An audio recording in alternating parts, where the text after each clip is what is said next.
Ya está. Perfecto. Bien, buenos días. Bienvenidos, estimados asistentes y profesor conferencista. Para el área de español de la Escuela de Literatura y Ciencias del Lenguaje, es un placer contar con su presencia. La conferencia de hoy se intitula El Teatro Centroamericano del Ocaso Colonial, la cual está a cargo del profesor Gustavo Camacho Guzmán. El profesor Camacho es académico de la Escuela de Literatura y Ciencias del Lenguaje, en donde ha impartido cursos de literatura. Es máster en estudios de cultura centroamericana con énfasis en literatura por la Universidad Nacional. Dentro de sus publicaciones se encuentran El pensamiento centroamericano del siglo XIX, Política y Educación de 2017, en coautoría con la señora Karen Bonilla Corrales. Y además la novela centroamericana sobre el migrante, las murallas y al otro lado del río San Juan, del año presente 2020. Después de escuchar la conferencia, tendremos unos minutos para la sesión de preguntas, las cuales pueden ser por el chat de Zoom o levantando la manita. Sin más dilación, recibamos al profesor Camacho. Muchas gracias, profesor Murillo. Muy buenos días a nuestros asistentes, ¿verdad? Em, esta, esta conversación sobre el teatro colonial, pues es una deuda que yo tenía desde principios de este año, ¿verdad? Como socialización de parte del quehacer de la Escuela de Literatura, ¿verdad?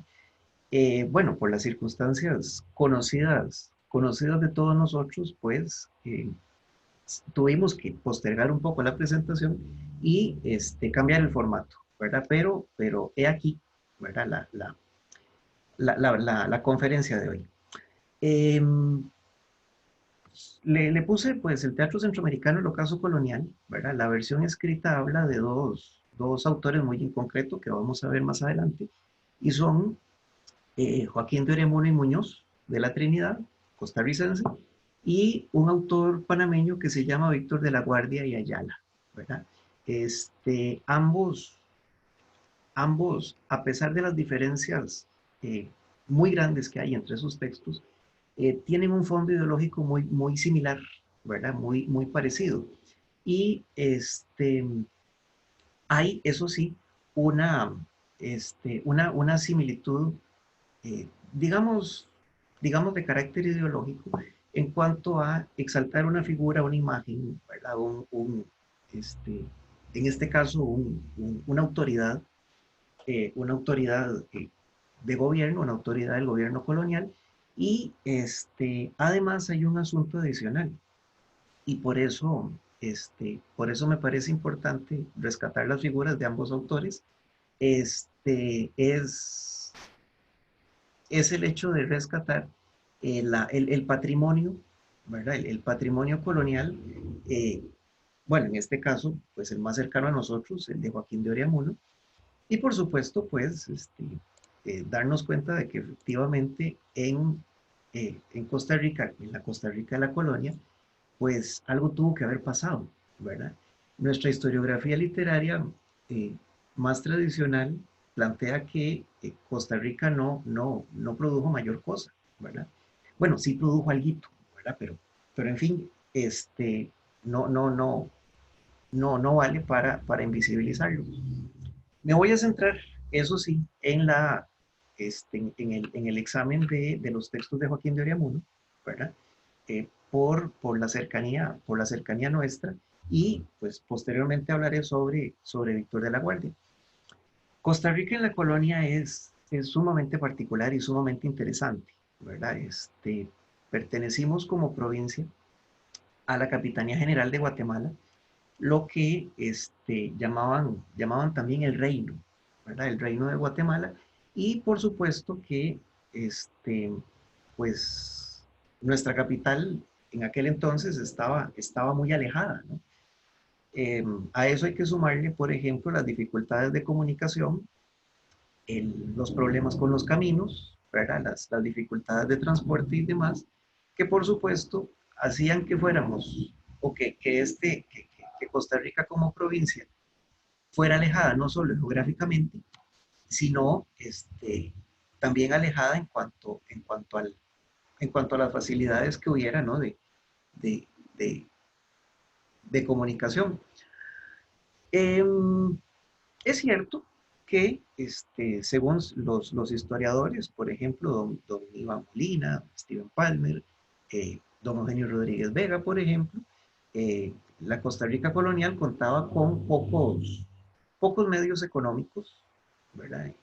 En el siglo XVIII, la corona permitiría el monopolio del tabaco, ¿verdad? Y eso ya le daría a San José pues un nuevo aire, ¿verdad? Y permitiría que hubiera pues un poco más de riqueza en la provincia. No obstante, sí, y esto lo plantea don Iván Molina, Molina y Palmer, Costa Rica importaba, ¿verdad?, ciertas materias primas, por ejemplo, a los mercados de Nicaragua, en, entre otros al puerto del Realejo, a Panamá, ¿verdad? Había comunicación comercial también con Cartagena en Colombia y con Perú, ¿verdad? Claro que estas relaciones económicas permitían ciertas, por así decir, cierta comunicación y por cierto intercambio de productos, ¿verdad? Sin embargo, eh, la provincia, ¿no?, siguió siendo un tanto aislada, un tanto pobre, con pocos medios de subsistencia, y esto se vería, por supuesto que sí, eh, reflejado en los medios culturales, ¿verdad? Hay un libro magnífico que es este que está aquí, El que quiera divertirse, de Iván Molina, en el cual se detallan este tipo de cosas que les comento, ¿verdad? Eh, claro que había ciertas figuras en el país que fueron notables en su tiempo, pero que tuvieron que hacer carrera fuera de este país, ¿verdad? Por ejemplo, el sacerdote Florencio del Castillo, que llegó a ser representante en las Cortes de Cádiz, y un fraile, Fray José Antonio de Liendo y Goicoechea, que, por ejemplo, fue catedrático de la Universidad de San Carlos de Guatemala. Claro, en aquel entonces era la Universidad de Centroamérica, ¿verdad? Era la universidad que había en el reino, y pues el hecho, ¿verdad?, de que Liendo y Goicoechea fuera catedrático en ella, pues no es poco, ¿verdad? No es un hecho menor. Dentro de nuestra, dentro digamos, la provincia de Costa Rica, ¿no? El libro era, esto lo afirma Molina, un bien escaso, ¿verdad? Y de poco atractivo comercial. Eh, Casi siempre eran libros devotos. Esto lo voy a detallar en la siguiente diapositiva. Eh, a veces eran rosarios, novenas, etcétera, ¿verdad? Lo que había. La situación cambiaría con un hecho que a mí me parece de capital importancia, y es la fundación de la Casa de Enseñanza de Santo Tomás, ¿verdad? Luego se llamaría Universidad de Santo Tomás, porque, por ello me parece de capital importancia, por la importación de libros que ello suponía, ¿verdad? Había que abastecer la biblioteca de Santo Tomás, y pues eso haría que efectivamente vinieran ciertos libros, no solamente devotos, ¿verdad?, sino que vinieran libros de carácter científico, ¿no?, de ciencias naturales, de ciencias experimentales, y pues eso evidentemente que hizo que floreciera el ambiente cultural un poco. Ahora bien, em, les decía, les decía yo hace cosa de pocos segundos que efectivamente, bueno, esta por ejemplo fue una imagen que me encontré de la Universidad de Santo Tomás, ¿verdad? Casi siempre los libros que habían en esta época eran devotos, ¿no? Eran rosarios, novenas, catecismos, etcétera, ¿verdad? Sin embargo, existe documentación de que, y me parece que también lo plantea eh, Molina, eh, aparecían de vez en cuando ciertos libros de literatura, digamos, de entretenimiento, es decir, comedias, fábulas, etcétera, ¿no? Por ejemplo, los que dio a la luz el Siglo de Oro Español y la Ilustración, ¿verdad? Hay dos que yo recuerdo particularmente, y son Calderón de la Barca y La Fontaine, ¿verdad? Sin embargo, los medios, ¿no? De que aquí llegaran eh, libros recién publicados, pues eran, eran escasos, ¿no? Que las posibilidades de que hubiera literatura aquí recién publicada fue escasa, ¿verdad? Sin embargo, sí hubo, y esto es lo que a mí me parece de capital importancia, sí hubo cierta circulación un poco, ¿verdad? Claro que eh, el libro en la colonia también tenía un aspecto adicional, ¿verdad? Y era que, aunque el dueño tal vez no supiera leer o no supiera escribir, el hecho de poseer un bien, digamos, relativamente escaso en el medio, este, hacía, hacía una asociación simbólica, ¿no? Porque a través de la posesión del libro eh, había casi que un acto simbólico del hecho de poder acceder a, a algo, en este caso un libro, que que estaba relacionado con el conocimiento, incluso con el poder, ¿verdad? Em, claro que, como les digo, Santo Tomás vino a diversificar un poco, ¿no? El patrimonio bibliográfico que había en aquel entonces.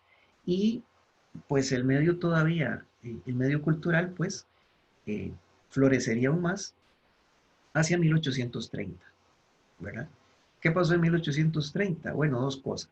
La primera, llega la imprenta al país, ¿verdad? Y la segunda, se publica un libro por el bachiller Osejo, Rafael Francisco Osejo, que publica un libro de matemáticas, ¿verdad? Las breves lecciones de aritmética eh, para uso de los estudiantes de Santo Tomás, ¿verdad? Claro, a partir de ahí y de ahí en adelante, la segunda mitad del 19, etcétera, pues el medio cultural de este país florecería todavía más, ¿verdad? Sin embargo, no hemos, me parece que no hemos puesto en general suficiente atención sobre qué pasó antes, ¿verdad? ¿Qué había en la colonia? O si efectivamente, y ese es el fondo de la discusión de hoy, de la conversación de hoy, pues, que efectivamente hubo teatro en Costa Rica antes de 1821, ¿verdad? Claro que una cosa que yo sospecho es que no se le ha dado la importancia debida a los textos de Joaquín de Oriamuno, tal vez por el discurso, ¿verdad? La historiografía nacional, la historiografía literaria nacional, este, tal vez la más tradicional no haya visto con buenos ojos lo que se trata en los textos de Oreamuno, pero pues bueno, es parte de nuestro teatro colonial, ¿verdad? De ahí la importancia de él. Eh, 1809 es el año clave, ¿verdad? La obra de Joaquín de Oreamuno y Muñoz de la Trinidad es para mí de capital importancia porque nos pone delante de un texto, primero, colonial, ¿verdad? Segundo, de un texto de carácter literario, de carácter ficcional, como es el teatro. Y tercero, nos hace ver que efectivamente hubo en Costa Rica cierta producción, ¿verdad? Claro, esta producción pudo haber sido no en poca cantidad, pudo haber sido tal vez poco notable en algún momento, pero está ahí, ¿verdad? En 1809, eh, en Cartago se celebró la llegada de Fernando VII al trono español, ¿verdad? Estos datos los detalla con muchísima rigurosidad eh, el profesor Jorge Francisco Sáenz, ¿verdad? Eh, bueno, él se dedica a estudiar la vida de don Joaquín de Oriamuno y pues menciona el hecho, ¿verdad? Fueron escritas, bueno, varias cosas antes de. Los textos de Joaquín de Uremuno y Muñoz son tres, ¿verdad? Es un conjunto que no tiene título general, sino que parecen subtítulos, ¿verdad? Uno es el entremés, el otro es la loa, etcétera. Em, Fueron efectivamente representadas, ¿verdad? En un tablado hecho a propósito en Cartago y lo que a mí todavía me parece más notable de ello es que esto nos hace contar con un antecedente dramático anterior a lo que hemos conocido como la fundación de la literatura costarricense, ¿verdad? Es decir, tenemos un antecedente teatral anterior a los textos de Carlos Gallini, de Ricardo Fernández Guardia, y anterior a estos dos de Rafael Carranza, ¿verdad? Claro, eh, me parece a mí que tal vez el tono y el tema no fueron muy del agrado de cierta corriente que planteaba una visión muy concreta de Costa Rica, ¿verdad? Y una visión a la que le correspondió conformar nuestros primeros libros de historia y una generación a la que le correspondió conformar una tradición literaria, ¿verdad? Claro, la tradición colonial que teníamos no era tan fuerte como pudo haberlo sido en México, como pudo haberlo sido en Perú, y por lo tanto había pocos referentes a los cuales acudir, ¿verdad? Sin embargo, eso no quiere decir que no existieran. Claro, claro que lo sabía, solo que no se los, no se los visibilizó eh, debidamente, digamos. Ahora, hablemos un momento sobre, bueno, qué es lo que hay, ¿verdad? En la obra de Oreamuno y Muñoz. Para estos efectos yo recurrí a una edición magnífica de don Leonardo Sancho Dobles, ¿verdad? La edición anotada unos años antes de que apareciera esta edición, había aparecido en una separata de una revista, ¿verdad? Los cambios son menores, pero sí los hay. Lo que tenemos es lo siguiente, ¿verdad? La obra de Joaquín de Oriamuno y Muñoz es sumamente interesante. En primer lugar, porque este, plantea unos textos, ¿no? Celebratorios de una figura, ¿verdad? La figura de Fernando VII. Y cómo Fernando VII logra llegar al trono español, ¿no? Las circunstancias históricas son un tanto convulsas porque aparece Napoleón Bonaparte, que usurpa el trono de España, y pues a partir de la guerra de independencia en España, pues se restaura, ¿no? Digamos, el orden establecido antes, en fin, ¿verdad? La obra de Ramón y Muñoz consta de tres textos. El primero es una loa, que aparece con ese título. El segundo es un entremés, con ese título, y la tercera pieza no trae una identificación como tal. Me parece que lo que trae es un número, ¿verdad? Ello obedece a la numeración en la que estaba en los legajos, ¿no? Bueno, un segundito, perdón.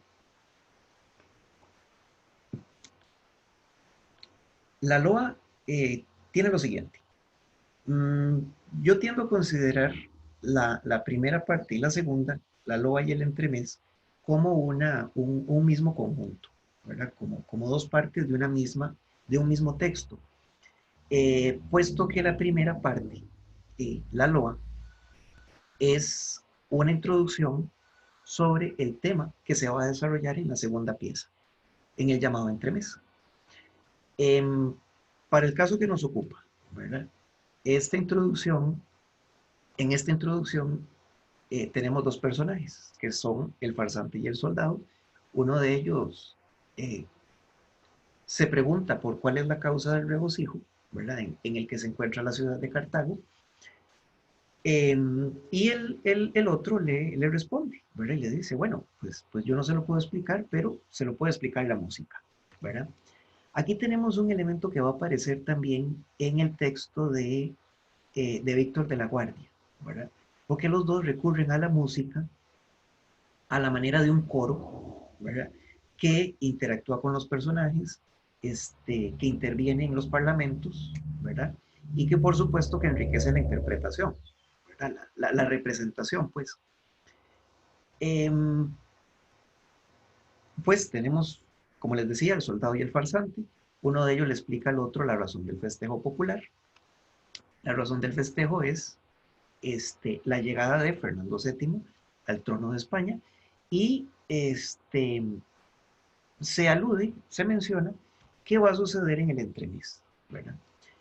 ¿Qué es lo que va a suceder en el entremés? Bueno, un juicio tremendo en contra de Napoleón, ¿verdad? En este caso del traidor en contra de la figura del monarca. Resulta ser que hay un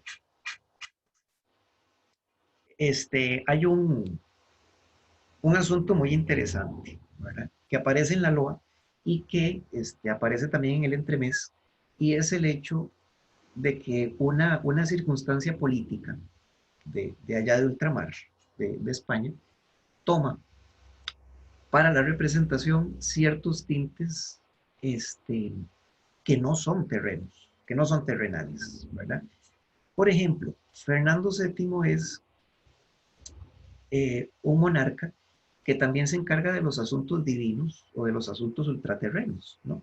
Porque su responsabilidad no solo es gobernar, que es lo primero que se esperaría, ¿no? De una figura de gobierno, sino que también su tarea es extender el catolicismo por el mundo, ¿verdad? Ello es sumamente interesante porque eh, implica una cosa, implica que el gobierno terrenal está ligado con los asuntos religiosos, los asuntos de piedad, etcétera, ¿verdad? Em, por ello es que me parece que es si no recuerdo mal, si no recuerdo mal es el farsante, el que, el que plantea que en algún momento se le debe rendir al rey, se le deben rendir al rey los musulmanes, ¿verdad?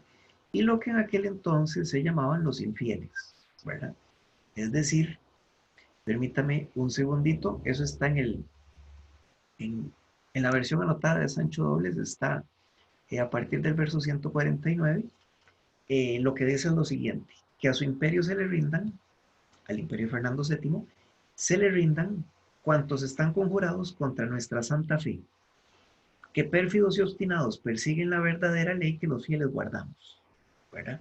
Eh, Ello es sumamente interesante, no solo por la relación entre la corona y la fe, sino también por un asunto y es la enunciación, ¿verdad? Aquí el enunciador se incluye en, en el grupo de los fieles, ¿verdad? En el grupo de los cristianos y por supuesto, como no, en el grupo de los súbditos a Fernando VII. Aparece en toda la representación, por aquí y por allá, ese afán, eh, ese afán ideológico, ¿no? De promover cierta idea, de promover cierto comportamiento. Eso también lo veríamos en la segunda parte, en la segunda pieza, ¿verdad? De Joaquín de Oriamuno, cuando nos encontremos con un juicio contra la figura de Napoleón, ¿verdad? Em, Después, la segunda parte, la segunda pieza, el entremés, la que va a tratar sobre el fondo de la representación. ¿Cuál es? Bueno, un juicio contra, en este caso, el traidor, contra Napoleón Bonaparte, por haberse conjurado contra la corona española, ¿verdad? Em, Varios asuntos interesantes en esta segunda parte. La primera es que tenemos una alegoría, ¿verdad? El profesor Sancho Doble las explica con detalle en su estudio. Tenemos una alegoría de la justicia, es decir, un personaje que toma el papel de la justicia, y tres virtudes que van a hacer, que van a llevar a cabo este juicio. Ellas son la templanza, la prudencia y la fortaleza, ¿verdad? Junto con la justicia, que son las que van a determinar, pues, cuál es, ¿verdad? O qué es, en qué consiste el castigo contra el traidor, ¿verdad? Sin embargo, hay que decir una cosa, en este juicio no es tal, ¿verdad? No es juicio como tal porque no existe derecho de defensa. Eh, Napoleón aparece representado en la segunda pieza teatral como un muñeco estafermo, ¿no? Como un muñeco de trapo, este, y en la figura del estafermo se juzga, ¿verdad? Se juzga a Napoleón. Eh, Otra razón para pensar que este juicio no es un juicio con todas las letras es que el acusado ya está juzgado de antemano, ¿verdad? Ya se sabe que él es el traidor, que ya se sabe que él es el que se va a castigar. Y además, lo que las virtudes hacen en sus parlamentos, es decir, lo que dice la templanza, la justicia, eh, la prudencia y la fortaleza, es un elogio de las virtudes de Fernando VII, ¿verdad? Es decir, qué tan prudente fue, qué tan fuerte y qué tan justo fue, fue Fernando VII, y por supuesto, por tales virtudes, implícitamente, por tales virtudes, es Fernando VII quien merece la corona, y esto vendría después, ¿verdad? Y de ahí el afán ideológico de los textos de Oriamuno. eh, es la figura de Fernando VII la que se debe ensalzar, ¿verdad? No solo por asumir el trono que le pertenece, sino también por sus buenos oficios, ¿verdad? Y por sus virtudes. Esto me parece a mí tiene un afán también moralizante, ¿verdad? El hecho de exaltar ciertas virtudes y de eh, criticar ciertas actitudes, eh, implícitamente viene a plantear al auditorio que eh, es necesario, por ejemplo, adoptar cierto comportamiento, ciertas virtudes y rechazar lo que hace Napoleón, no rechazar la traición, el crimen, en fin. Claro, lo que se hace en este juicio es entonces determinar la sentencia. Ahora, las virtudes, justicia, templanza, fortaleza, tienen un brazo ejecutor, ¿verdad? Que es el personaje que yo no he mencionado aún, y es Ciclaco, ¿verdad? ¿Quién es Ciclaco? Bueno, él, por así decir, el verdugo que ejecuta o que se encarga o que está encargado de ejecutar la sentencia que determinen las virtudes dentro de sus parlamentos, ¿verdad? Eh, él, él es el personaje que realmente habla sobre y determina, ¿no?, cuáles son las culpas de Napoleón. Porque es Ciclaco en sus diferentes parlamentos el que plantea eh, cuáles son los delitos, ¿verdad?, que, que ha perpetrado Napoleón contra la corona, ¿verdad? Hay un detalle adicional. Este, para el texto, atentar contra la corona es también atentar contra las colonias, ¿verdad? Y atentar contra el orden monárquico ya establecido, viene a ser, y eso me parece que está al inicio en la LOA, viene a ser un delito casi universal, ¿verdad? Atentar contra lo que Dios mismo ha establecido. Eh, Ahora, les estaba contando lo siguiente. resulta ser que Cíclaco es el que juzga, por así decir, a Napoleón, determina qué cosa hace, qué no hace, cómo lo hace y si eso está bien o mal. Por supuesto que va a decir que lo que hace Napoleón está mal. Y es el que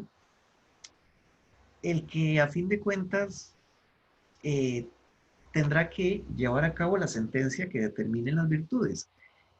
Sin embargo, y aquí están todavía lo que hacen los textos de Uremuno mucho más interesantes, eh, no solamente hay un juicio en la segunda parte, sino que también hay una discusión de carácter teológico. ¿Dónde aparece la discusión de carácter teológico? Al momento en que eh, Ciclaco, en la segunda mitad del entremés, menciona a Satanás, menciona al demonio, aparece el demonio en escena. Claro, primero al inicio, ¿verdad? Al inicio me voy a devolver unos segunditos, las acciones terrenales, las acciones políticas, eh, el gobierno político del mundo no solamente es terrenal, ¿verdad? Sino que, como les decía hace un rato, en él influye también la divina providencia. A Fernando VII y a Napoleón se los asocia al inicio con dos figuras ultraterrenas muy concretas, ¿verdad? Dios y el diablo. Y eso explicaría entonces la actitud de cada uno de ellos, ¿verdad? Este, Fernando VII es virtuoso, es noble, en fin, se le asocia a Dios. Napoleón desde esta perspectiva es un traidor, ¿verdad? Es un infame, es un usurpador y por lo tanto se le asocia al diablo. Cuando aparece el diablo en escena, hay una discusión sobre qué hacer con, con Napoleón. Sí, con Napoleón. Eh, ¿Cuál es la discusión? Bueno, Cíclaco plantea primero hacer eh, pues enterrarlo, ejecutarlo y enterrarlo, a esperar el juicio final. El diablo plantea otra cosa, ¿verdad? El personaje del demonio plantea llevárselo en cuerpo y alma al infierno porque a ese lugar pertenece, ¿verdad? Esto nos lleva a asistir a una discusión teológica sobre, bueno, qué se debe hacer, ¿verdad? ¿Qué se debe hacer con un cuerpo? ¿Qué se debe hacer con un muerto? Y también una discusión sobre el albedrío, ¿verdad? Fíjense ustedes, verso 661 de la obra de Oreamono lo siguiente, el diablo dice, aquí les pregunto yo, ¿a quién fuerzo yo al pecado? ¿A quién precipito yo con violencia que sea malo? El diablo continúa diciendo, miente quien lo dice, quien lo piensa está engañado. Que yo usando de mi oficio, ponga trampas, ponga enredos, forme astucias, tejalazos, eso por mi gusto lo hago. Pero cada cual ve a ver si cae o no. Esta es una situación en la cual se pueden observar varias cosas, ¿verdad? La primera es la mentalidad colonial, ¿verdad? La mentalidad piadosa. Y lo segundo es el hecho de armar una discusión, ¿verdad?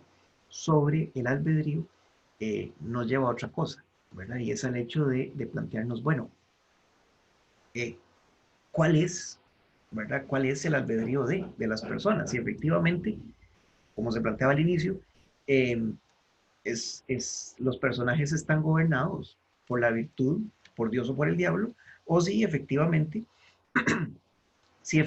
las personas tienen la capacidad de escoger, ¿verdad? De escoger entre, pues el bien o el mal, ¿verdad? Eh, Al final de la segunda pieza, del entremés, lo que se lleva a cabo es eh, la ejecución como tal de Napoleón en la figura, ¿no? Del muñeco de trapo.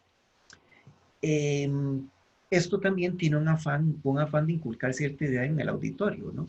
el hecho de presentar el castigo al culpable y el premio del bondadoso puede tener implícito cierto afán, ¿verdad? El de promover cierta conducta en quienes asisten al espectáculo. Y además de eso, hay un elemento todavía mayor hacia el final, porque nos da una idea de la cultura, digamos, criolla, ¿verdad? De las condiciones culturales eh, de aquel entonces y que todavía hoy se mantienen, porque hacia el final, hacia el final del entremés, ¿verdad? De la segunda pieza, porque la tercera es distinta, hacia el final de este entremés aparecen bombas, ¿verdad? Hay una, hay una acotación en el texto que dice bombas para el tipo que está ardiendo, ¿verdad? Claro que hasta la misma versificación tienen que una de estas coplas que acostumbra uno a escuchar el 15 de septiembre o el 25 de julio, ¿verdad? Eh, Esto ya es todavía, es decir, esto arroja luces sobre la tradición colonial, ¿verdad? Y sobre de dónde vienen ciertas prácticas que todavía hoy se mantienen. Incluso hay dos asuntos más. El primero de ellos es que eh, esto yo no lo analicé en la versión escrita, pero estas coplas tienen la misma estructura que una bomba, ¿verdad? Que una bomba tradicional, ¿no? Como aquellas que uno puede recitar de las aguas del tamarindo, se juntan con las del coco. Y lo segundo es también lo siguiente. eh, estas coplas tienen eh, el afán, ¿no? La finalidad de, de incluir al auditorio, de incluir a quienes estén asistiendo a la representación en la celebración por la llegada de Fernando VII al trono, ¿verdad? Nada más para leerles una. Todos aquestos mirones, ¿por qué están tan callados? ¿Verdad? ¿Por qué no dicen a gritos viva nuestro rey Fernando? Ese es el afán, ¿no? El afán es no solo moralizante, sino también ideológico, ¿verdad? Porque implica, y esto lo voy yo a retomar hacia el final de la conversación, este, implica la legitimación de la figura del monarca en sus colonias de ultramar, ¿verdad? Claro, no hay que perder de vista el año porque ello va a ser significativo, ¿verdad? Pero por ahora, por ahora dejémoslo ahí. Este hilo yo lo termino de atar después.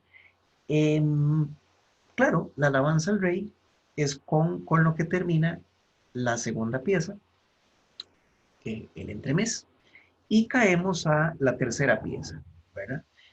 El tema de la tercera pieza no se haya relacionado con el tema de las dos primeras, sino que es de carácter diferente. Porque aquí tenemos dos personajes nuevos, ¿verdad? Que son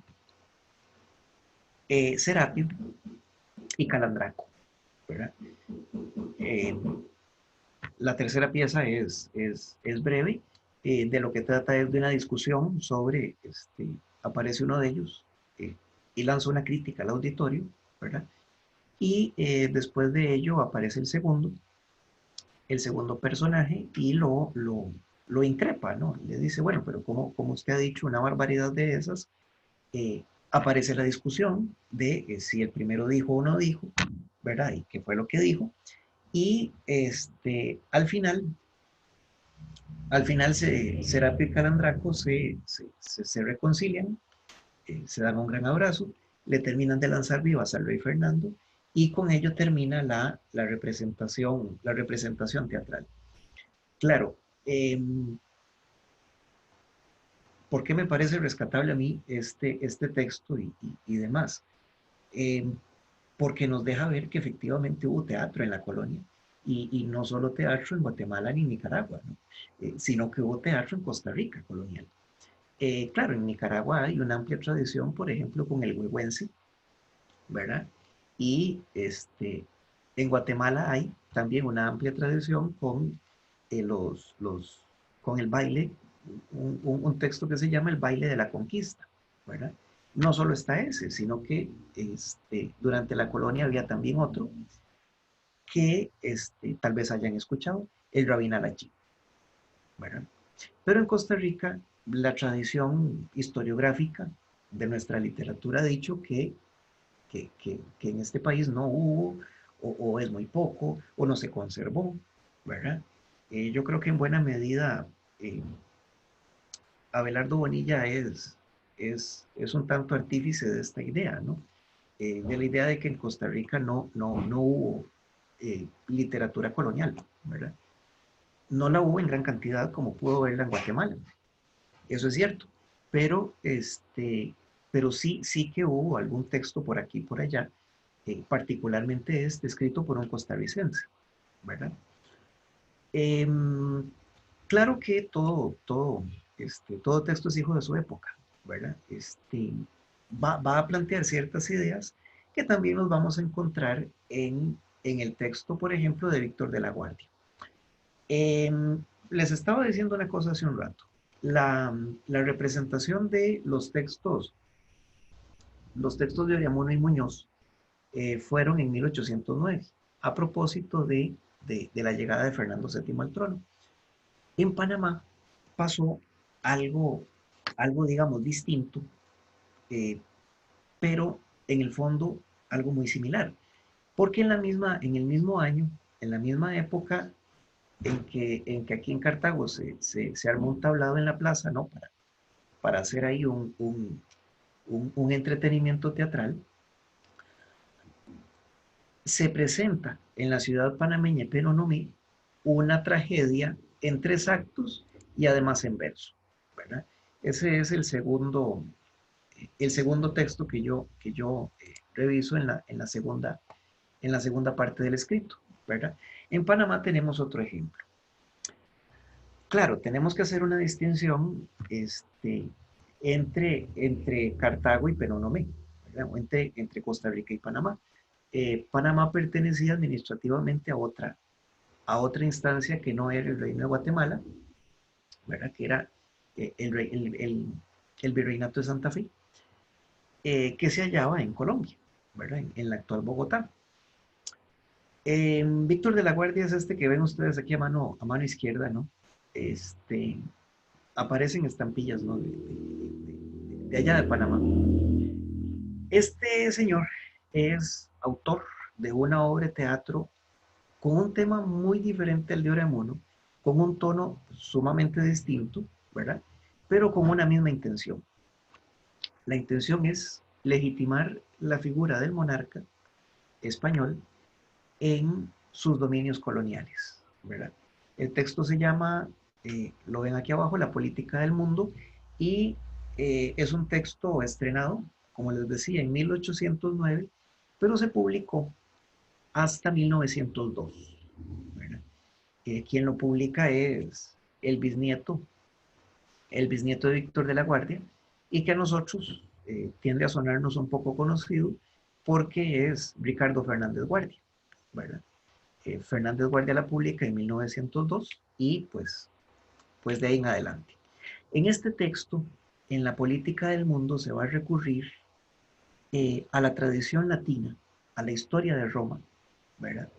Se va a representar un episodio, una serie de hechos de la historia, tomados de la historia de Roma, para después vincularlos con un asunto eh, muy inmediato al contexto de La Guardia y de Oriamuno, ¿verdad?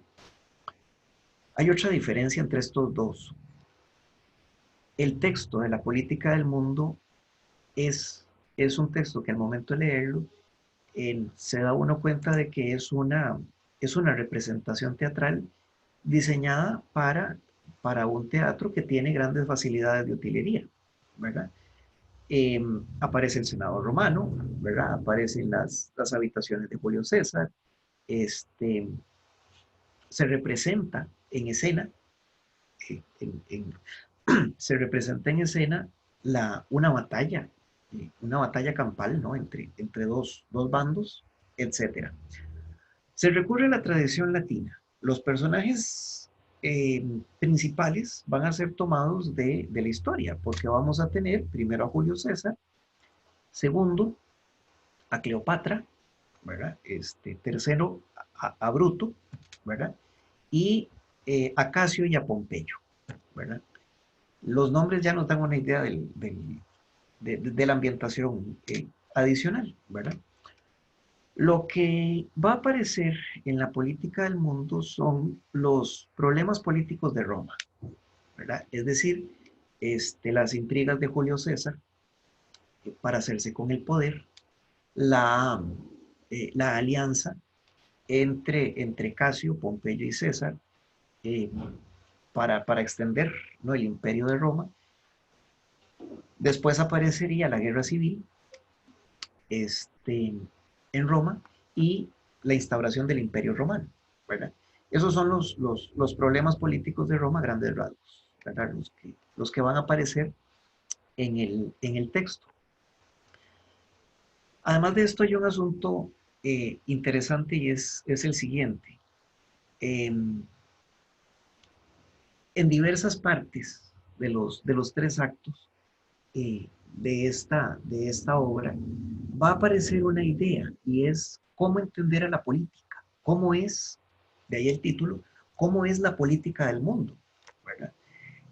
Resulta ser que dentro de las circunstancias que suceden, que se representan, ¿no?, en escena, César, Julio César, debe actuar con sumo cuidado y diplomacia, ¿verdad?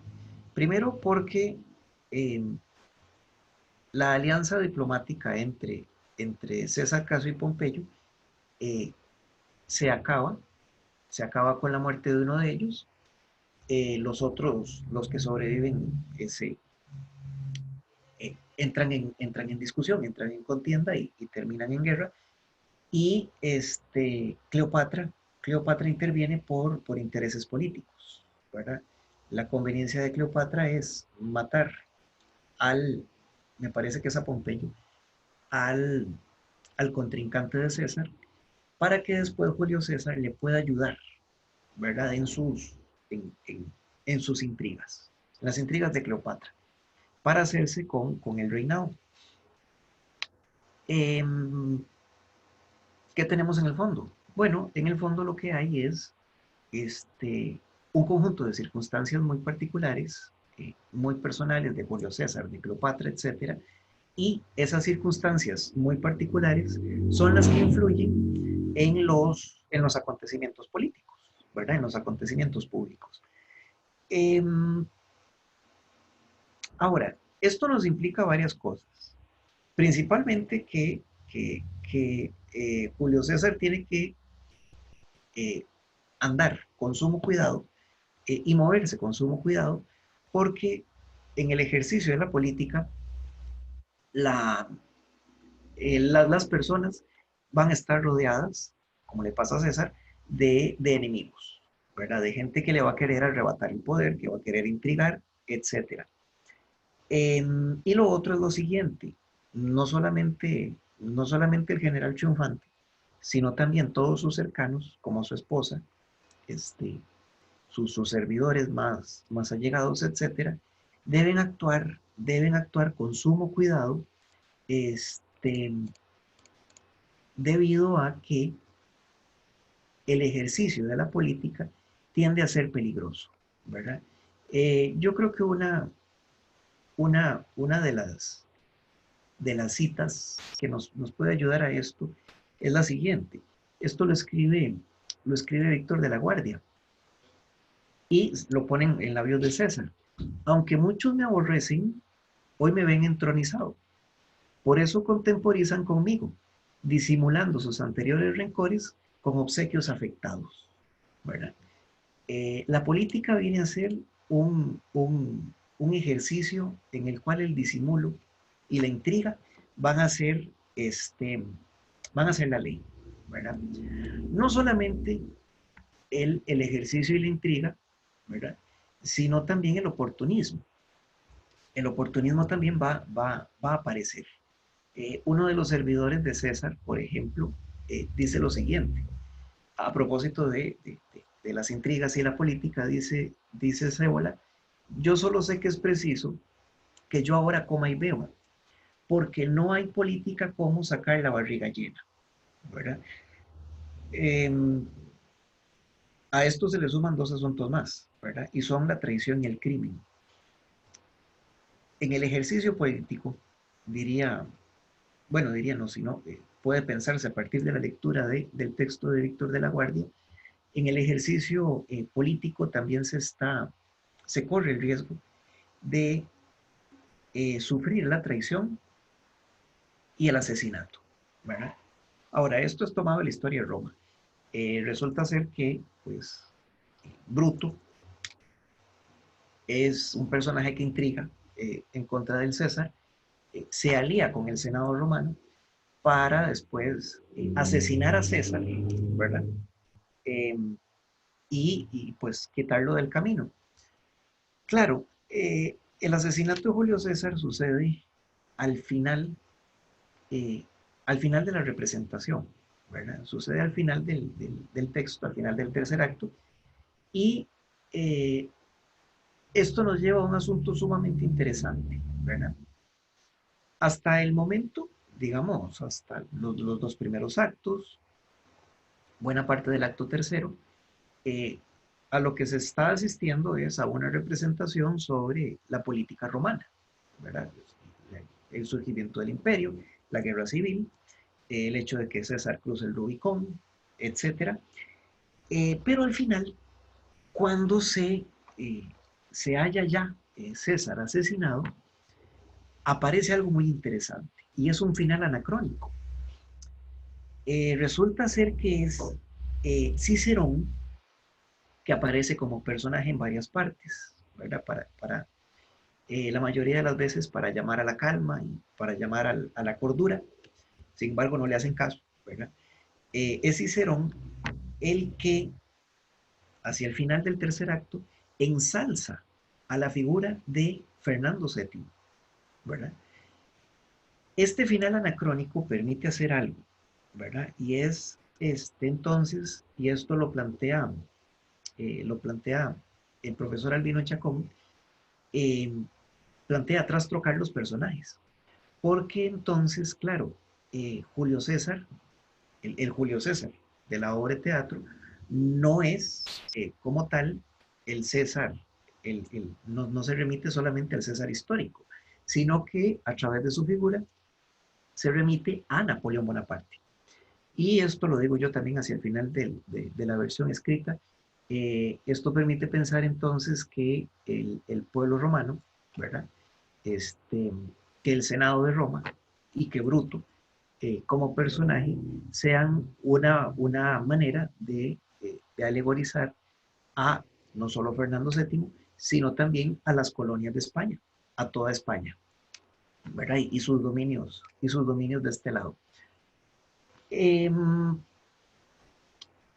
He aquí lo interesante de la política del mundo, ¿verdad? El final anacrónico hace en el fondo que se legitime a través del teatro la figura de Fernando VII, ¿verdad? Y por lo tanto, entonces, podríamos pensar que a pesar de las diferencias de tono, de estructura, a pesar de las diferencias temáticas entre Oreamuno y Muñoz y Víctor de la Guardia y Ayala, los dos tienen una intención de fondo que es común, ¿verdad? ¿Cuál es la intención de fondo? Bueno, la intención de fondo es legitimar un poder monárquico, ¿verdad? El poder colonial en, en, en esta parte del continente, ¿verdad? Ahora, eh, sucede lo siguiente, y eso es lo que a mí me parece que vuelve muchísimo más rico, no solo el texto de Oreamuno y Muñoz, sino también a la lectura en su conjunto de los dos textos. Lo que a mí me parece todavía más interesante de ello es la coyuntura en la que se lleva a cabo, ¿verdad? En 1809 no es un año digamos, sencillo en términos políticos. ¿Por qué? Porque a partir de ahí aparecerían los, los movimientos de insurrección que darían pie a la, este, a la independencia. Eh, por ejemplo, resulta ser que, bueno, ya Estados Unidos estaba independizado para 1809, pero al año siguiente, 1810, se independizarían las colonias del Cono Sur, ¿verdad?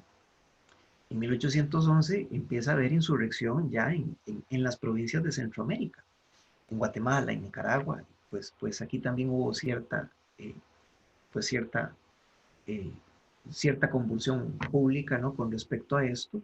Eh, eso, eso lo estudia Sáenz Carbonell, y esto nos vuelve muchísimo más compleja la coyuntura, porque se está ensalzando en ambos textos una figura que en ciertos sectores empieza a perder credibilidad, ¿verdad?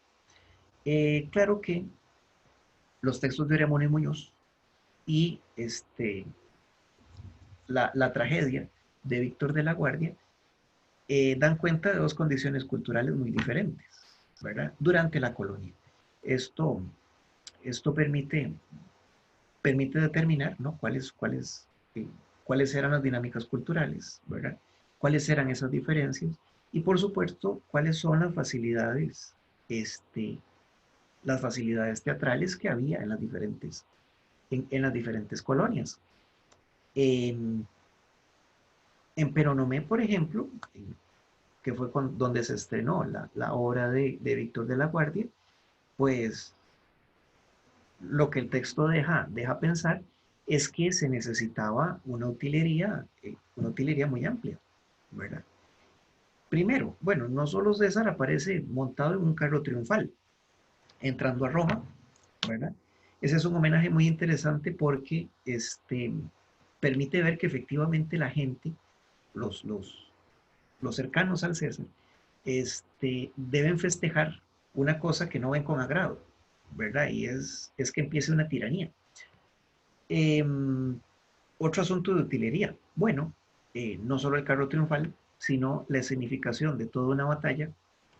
Me parece que si no es la batalla de Farsalia, es la batalla de Monda en escena, ¿verdad?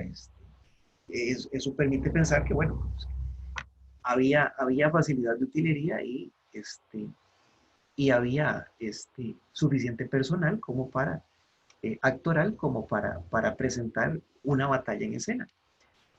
Y en Cartago, pues las circunstancias no eran este, pues no eran tan notables, ¿verdad?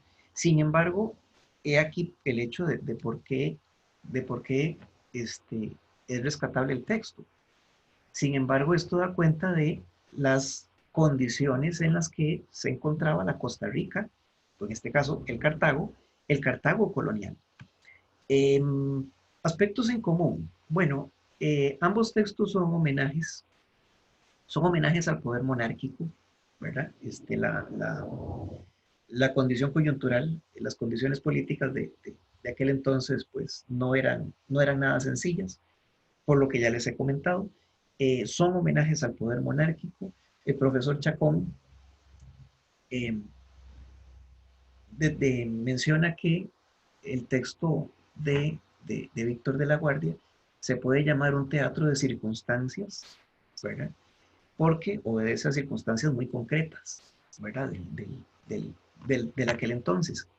Y por supuesto que hay en los dos, se ve con mayor claridad en el texto de Ramón y Muñoz, pero aparece en cierta medida en el de Víctor de la Guardia, el hecho de querer moralizar un poco sobre la actitud ante el poder, ¿verdad? Y no solo, en el caso de Aramuno, no solo la actitud ante el poder, sino también la actitud personal.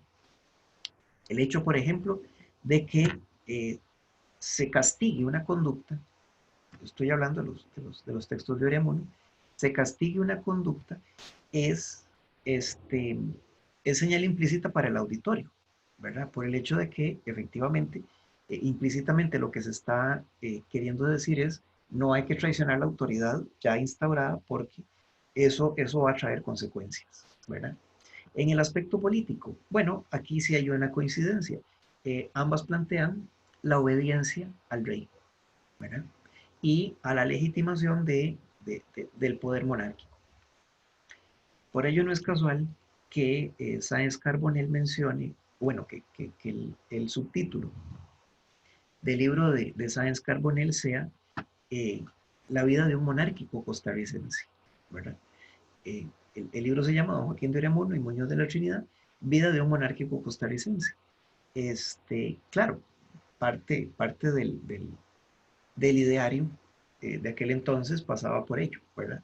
Sin embargo, no hay que perder de vista que se estaba a las puertas de, de los movimientos que darían cierta independencia, bueno, en fin, la independencia a las colonias de España, ¿verdad? Y por eso me parece a mí sumamente interesante revisar ambos textos para entender cuáles eran las dinámicas culturales del istmo justo antes de 1821. Claro, este es un señor que yo no menciono, no menciono ni por aquí ni por allá, pero ya había por esta época ciertas, ciertos, ciertos intelectuales, ¿verdad? Ciertas personas que planteaban estar en contra del poder monárquico. Uno de ellos es una figura muy enigmática y muy interesante, eh, que hay que seguirle la pista, ¿no? Porque el año que viene es año clave, José Santos Lombardo, ¿verdad? Un cartaginés que tiene sus ideas con respecto a esto y que curiosamente no ha quedado en los libros de historia, no se lo menciona, ¿verdad? Claro, el hecho de que no se lo mencione yo creo que es síntoma de una cosa, ¿verdad? Y es que tal vez de repente su, su discurso, sus ideas, no caigan bien para eh, para cierto grupo a veces muy concreto, ¿verdad? Sin embargo, hay que tener en cuenta eso, ¿verdad? Las circunstancias políticas este, y culturales de las colonias a las puertas de independencia no son simples, no son sencillas, ¿verdad? Y yo creo que buena parte de los deberes, eh, pues, digamos, académicos de uno viene a ser el entender ciertas dinámicas para arrojar luz sobre los episodios que de repente se han omitido o que de repente no convienen a cierta historiografía de del país, ¿verdad? Pues bien, esa es a grandes rasgos la presentación que les traía para hoy, ¿verdad?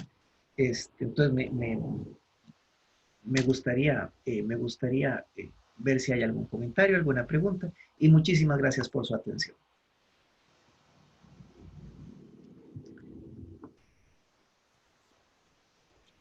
Agradecemos la participación del profesor Camacho y abrimos el espacio de preguntas.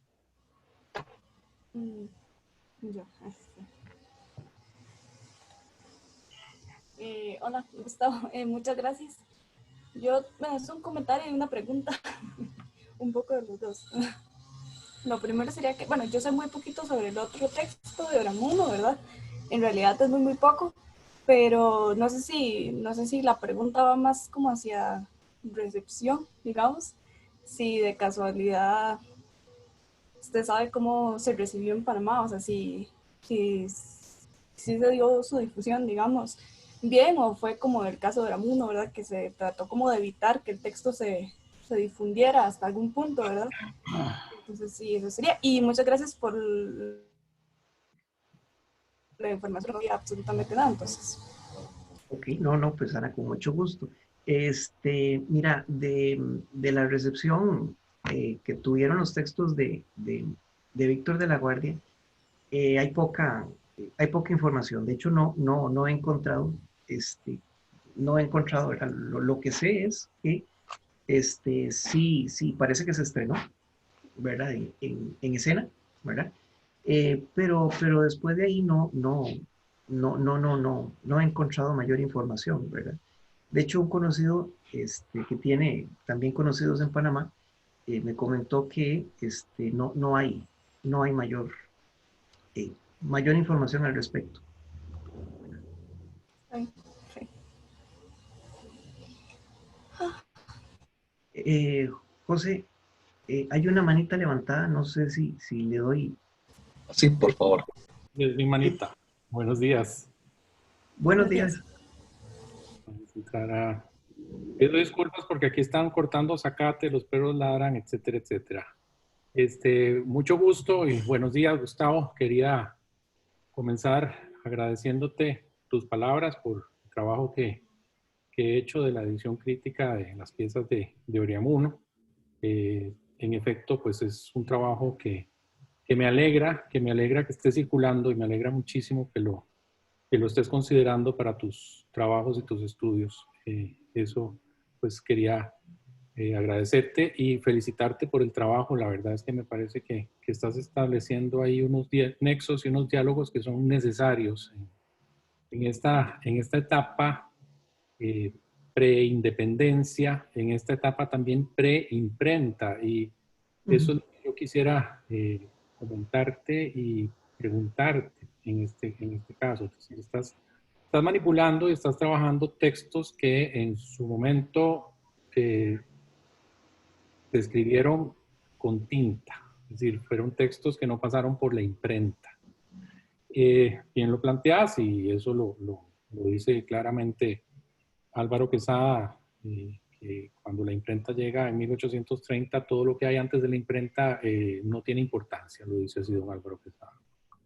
Eh, lo que quería preguntarte es si tenés alguna idea, si tenés alguna hipótesis acerca de esa diferencia que hay entre la letra manuscrita y la letra imprenta en lo que llevas trabajado. Es decir, te lo sugiero para ver si establecemos una especie de discusión o de diálogo. Es decir, nosotros estamos acostumbrados a que el canon y el modelo es la letra impresa. Si un texto no pasa por la imprenta, no tiene valor. En este caso, también en Guatemala, en 1809, se hacen las Guatemala por Fernando VII y es un texto que se imprime, ¿verdad? Entonces, lo que quería plantearte, y ya dejo de hablar, es eso. ¿Qué pensás de las diferencias entre la letra manuscrita y la letra impresa? Sí, bueno, primero, Leonardo, muchísimo gusto conocerlo. Igualmente. Muchísimo gusto verlo en persona porque sí, yo leí primero la edición que usted hizo en la revista Herencia, ¿verdad? Sí, el cigoto, podríamos decir. Sí, claro, después me encontré la tesis doctoral y me pareció magnífica. Mm, Este, Vamos a ver, con respecto a las diferencias entre manuscrita e imprenta, yo creo que es una cosa que todavía se mantiene, el hecho de creer que lo impreso permanece, ¿verdad? Y que el hecho, ¿no? de la publicación impresa, ya implica cierto, voy a ponerle cierta canonización, ¿verdad? De lo que está ahí dicho, ¿verdad? Es un hecho, que puede estar asociado con el poder, con el poder no solo económico, político y demás, sino también con el poder intelectual. El hecho de que existiera publicación de algo, ¿verdad? Que me parece a mí que la hipótesis puede caminar por esa parte, ¿verdad? La imprenta, por ejemplo, tuvo que pasar por un proceso de censura en aquel entonces, ¿verdad?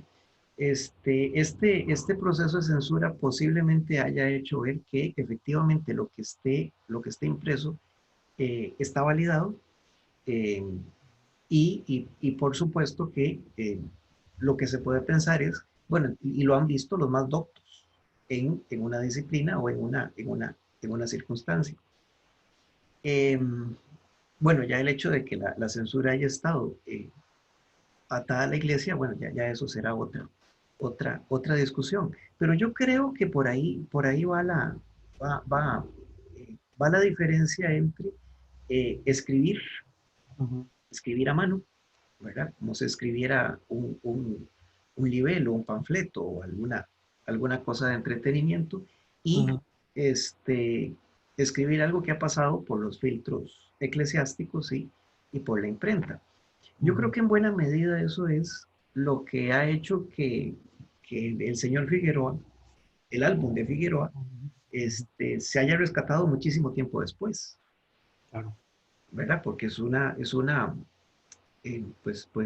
un patrimonio escrito Ujú, que no llegó nunca a la imprenta, ujú, ¿verdad? Sino que quedó ahí en los archivos. ujú. No, te agradezco la respuesta, realmente interesante. Y sí, me parece que este es un tema, manuscrito versus imprenta, que tenemos que tener muy presente cuando se habla de la producción en la colonia, porque si no pasa por la imprenta, no pasa por el canon. Ujú. Entonces, ¿qué es lo que ha ocurrido en la historia? Es decir, cómo se lee, desde dónde se lee. Pero sí, me resulta muy acertada tu respuesta, más bien te agradezco mucho. Así que adelante con tu trabajo. Muchas gracias, don Leonardo. No, igualmente, yo le agradezco que usted nos haya honrado con sacar el rato, ¿verdad? Un gusto, la verdad. Cuando hay algo de colonia, yo siempre saco el rato. Me interesa saber hacia dónde vamos. Sí, sí. Muy bien. Qué cosa. Sí. Sí, Bien, tenemos espacio para una pregunta más. En caso de que no haya, procederíamos entonces a agradecer la presentación del profesor Camacho y el área de español de la Escuela de Literatura y Ciencias del Lenguaje agradece profundamente la asistencia de todos ustedes y los esperamos en otra oportunidad. Muchas gracias. por lo demás, espero que estén muy bien y nos vemos en otra conferencia, ¿verdad? Por aquí.